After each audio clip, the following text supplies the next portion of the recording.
Supercrack Estrella presenta. Pintura de Antonio Campi. Los artefactos de Caballo de Troya en el cuadro. Casi termino de leer ya el libro no. 4 de Caballo de Troya, la saga de 8 libros del autor español Juan José Benítez, mejor conocido como JJ Benítez, y que hablan de las aventuras de dos altos militares norteamericanos de la USAF. Jasón, el mayor, y Eliseo, quienes realizan varios viajes en el tiempo a la época de Jesús de Nazaret, para conocer cómo fue en realidad su vida pública y personal.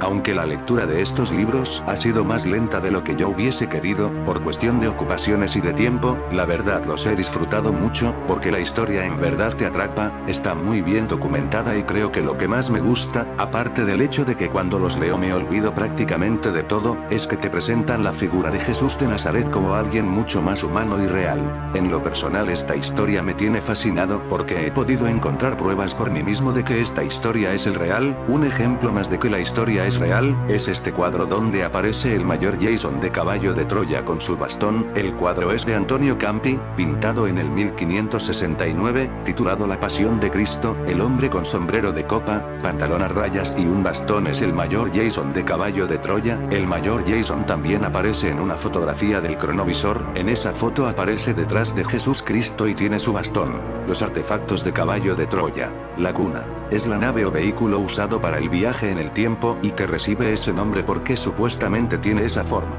En el libro se dan especificaciones muy técnicas y detalladas sobre su construcción y su funcionamiento. La cuna opera gracias a la inversión artificial y controlada de los swivels o ejes dimensionales, que es lo que le permite desafiar las leyes de la física y viajar a través del tiempo. Está equipada con varios aditamentos, entre los que destaca una especie de escudo protector invisible, que impide que cualquier persona se pueda acercar a cierta distancia, cuando esta protección está activada, y que el autor menciona en varios de los libros, que en caso de que cualquier persona o animal que por alguna razón pudiera entrar en contacto con este escudo, lo único que le pasaría sería que dicha protección no lo dejaría avanzar, porque se estaría topando con un obstáculo invisible.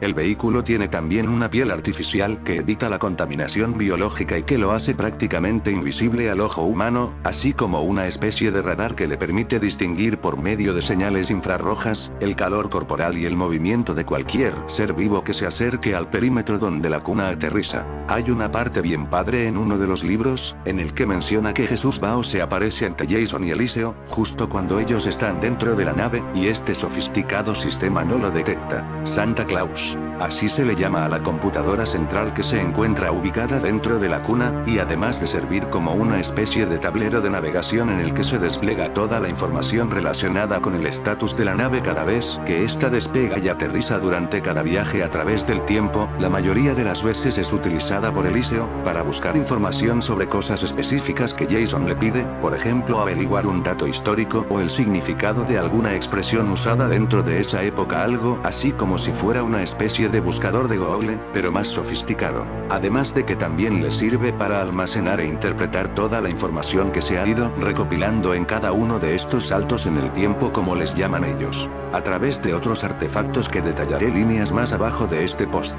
Conexión auditiva. Es como una especie de chícharo o apuntador que Jason lleva siempre en el interior de uno de sus oídos y con el que puede establecer comunicación desde el exterior y a grandes distancias con la cuna. Aunque este artefacto es prácticamente invisible a la gente de esa época con la que él se relaciona, a lo largo de la historia y como medida de precaución, Jason finge todo el tiempo una leve sordera cada vez que necesita comunicarse con Eliseo. La vara de Moisés. Es un bastón o cayado, que recibe su nombre precisamente por hacer alusión al que era utilizado por Moisés, y que Jason lleva siempre consigo. En la época en la cual se ubica cronológicamente este viaje en el tiempo, era muy común que las personas lo utilizaran, no sé si era de uso exclusivo para hombres, pero era una herramienta muy útil si tomamos en cuenta que en ese tiempo, para desplazarse de un lado hacia otro, había que recorrer grandes distancias a pie y algunas veces atravesar caminos muy sinuosos, por lo que esta especie de bastón era muy útil para apoyarse en zonas montañosas y terrenos muy accidentados. En el caso de Jason, además de ser parte también de los accesorios que forman parte de su vestuario, es una herramienta disfrazada que cuenta con 4 canales de filmación, para captar imágenes y sonido, como una especie de cámara de video camuflajeada. Rayo láser o sensor. del que Jason se ha servido para captar y analizar cada una de las apariciones de Jesús después de la crucifixión. Una especie de rayo o descarga eléctrica, que sirve para defenderse de posibles ataques de animales y que es inofensivo, porque su único efecto es que paraliza en forma momentánea. Además, con Belén, JJ Benítez termina la transcripción de la serie Caballo de Troya. El primer volumen se publicó en 1984. Según el periodista y escritor navarro, se trata de su trabajo más profundo y emblemático, el buque insignia de la flota de JJ Benítez, 70 libros publicados. Ahora, dice Juanjo, puedo morir o desaparecer tranquilo. A lo largo de la saga Caballo de Troya, los protagonistas descubren algunos momentos de la historia que divergen de la versión oficial. Por ejemplo, un detalle que no revelan los evangelistas según la novela es que, a los 31 años, en 5 la montaña sagrada Jesús recuperó su divinidad, al convertirse en un hombre Dios. Pese a todo, Jesús se revela como un personaje más que sufre con algunos momentos terribles como la matanza de los inocentes o que se divierte mientras se baña en un río junto a algunos de los apóstoles. Además, la obra consigue generar una importante conexión con Jesús gracias a las profusas descripciones de su atuendo y aspecto. Vestía la habitual túnica blanca, sin costuras, sus ojos rasgados, color miel brillaban de felicidad. El Galileo, sí, era un hermoso ejemplar.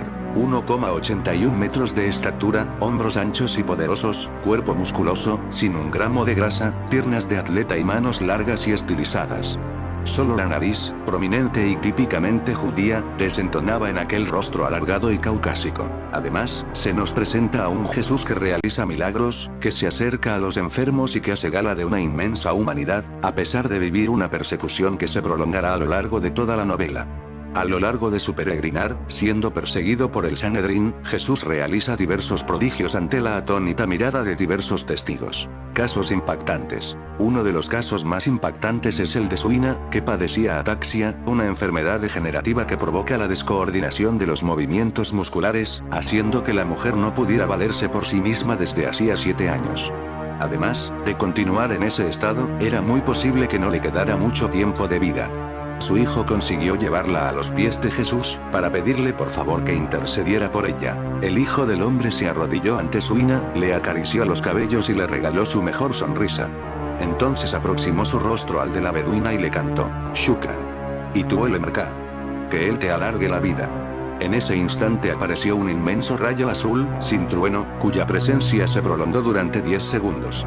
Tras su aparición, la luz fue extinguiéndose, dejando un intenso olor a mandarina en el ambiente. Sorprendentemente, Suina parecía sanada. Se levantó y caminó sin tropiezo, con agilidad, sin ayuda de nadie. La beduina corrió hacia Jesús con el rostro bañado en lágrimas. Los dos lloraron.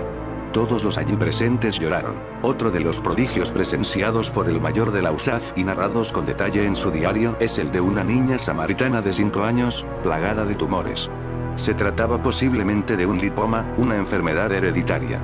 Más de 30 tumores que se hallaban mezclados con otros nódulos o angiomas rojos y azul purpúricos.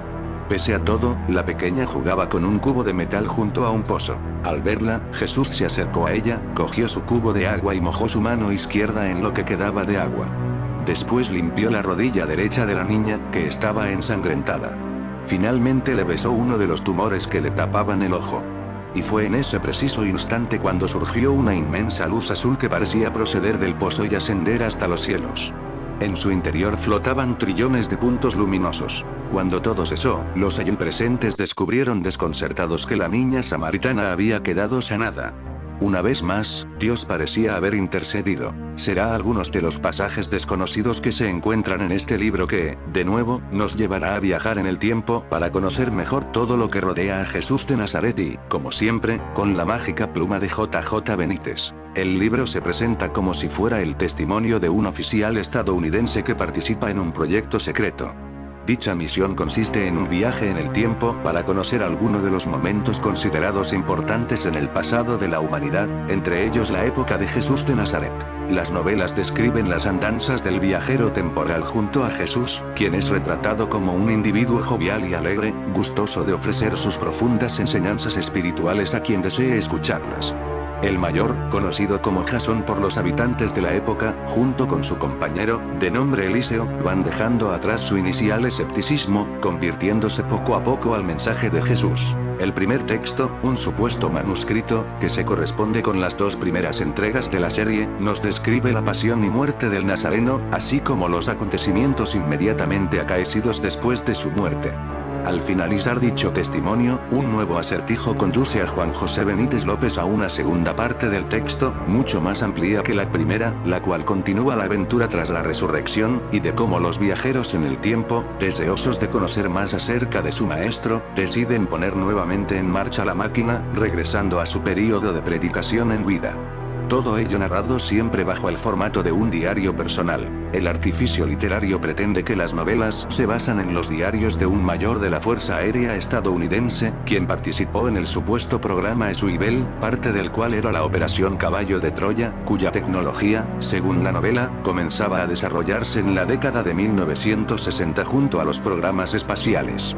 Este proyecto habría permitido a las Fuerzas Armadas de los Estados Unidos realizar viajes en el tiempo.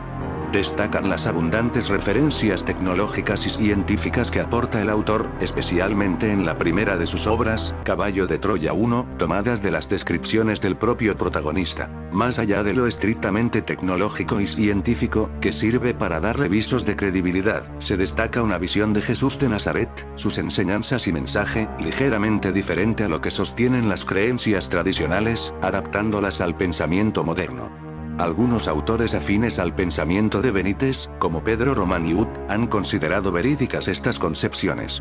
Otros, por su parte, han señalado su dependencia de novelas de ciencia ficción y de libros esotéricos. Personajes. Hay muchos personajes en cada volumen del Caballo de Troya, pero los más importantes son: Jasón, militar estadounidense, médico, con grado de astronauta y mayor de la Fuerza Aérea estadounidense, participante en el proyecto de viajes en el tiempo, y primer comandante de a bordo del módulo de experimentación temporal, así como oficial de campo que realiza las operaciones sobre el terreno en los distintos saltos que se dan a la época de Jesús de Nazaret.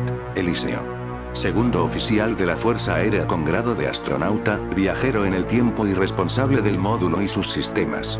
Si bien en un comienzo las normas de la Operación Caballo de Troya, al igual que en el proyecto Apolo de la época, exigen su constante presencia en el módulo, al parecer, según se desprende de los diarios del mayor, este astronauta también termina realizando operaciones de campo en los distintos saltos temporales. Curtis, general de 4 estrellas de las Fuerzas Aéreas, máximo responsable de la base Edwards y jefe del programa Swivel puesto en marcha por el Pentágono en la década de los 60 y, más concretamente, de la Operación Caballo de Troya. El misterioso cronovisor, la máquina del tiempo que esconde el Vaticano y que se usó para ver a Jesús. ¿De qué se trata la leyenda urbana que habla de una supuesta máquina del tiempo que el Vaticano habría escondido y fue usada para fotografiar a Jesús en la cruz? La misteriosa máquina se conoce como cronovisor y se necesitaron 13 años para su construcción. El dispositivo podía capturar escenas de la vida de Jesús, además de la historia de Roma. Funcionaba como un telescopio, pero, en vez de mostrar cosas distantes, podía enfocar imágenes y sonidos específicos del pasado. Pudimos contemplar el pasado vivo, afirmó Ernetti en aquella época. ¿Para qué se construyó la máquina cronovisor? Originalmente, la supuesta creación del cronovisor se conoció tras una entrevista que el sacerdote Ernetti le dio a la revista Tempus en 1972. La máquina más maravillosa que he hecho en mi vida es el resultado de 13 años de trabajo con algunos de los mejores científicos de Italia, Francia y Alemania. Es un instrumento complejo, compuesto por una serie de discos, cables y otros objetos que no puedo explicar. Y luego está el ojo, señaló. Ernetti explicó que el Vaticano tenía pruebas reales de la existencia de Jesucristo, ya que gracias a su máquina se fotografiaron varios momentos de su vida, incluso en su crucifixión. El inventor también afirmó tener imágenes discurso de Marco Tulio Cicerón ante el Senado romano en el año 63 a.C., la fundación del Imperio Romano y la destrucción de Sodoma y Gomorra. En teoría, la energía espiritual de las almas podía transformarse en ondas de radio y esto ocurriría por una especie de ósmosis. De ser esto así, las ondas se descomponen en armónicos cada vez más pequeños hasta alcanzar el nivel atómico, incluso el subatómico. El aparato de Ernetti supuestamente podría captar estos fenómenos. Así, el cronovisor podía captar momentos de vidas pasadas y no de un estado espiritual presente en otra dimensión. Su idea se basaba en la teoría de que los seres vivos emiten unas ondas únicas e intransferibles, lo mismo que sucede con la marca genética o las huellas digitales de los dedos. Las ondas no desaparecerían con el tiempo, ni siquiera con la muerte, solo se fragmentarían y permanecerían grabadas en el éter espacial. La Iglesia Católica negó la existencia del cronovisor y expresó que la construcción de una máquina que pudiera mostrar el pasado violaría todas las leyes conocidas. El 2 de mayo de 1972 el semanario italiano Domenica del Corriere revelaba un hecho que causó singular expectativa por el carácter de la noticia, que involucraba al Vaticano y a un secreto que podría cambiar todo lo conocido. El medio periodístico titulaba: "Inventada la máquina que fotografía el pasado y obtenía las declaraciones del principal inventor, Marcello Pellegrino Ernetti". En fin amigos de Supercrack Estrella, si el video te gustó pulgar arriba.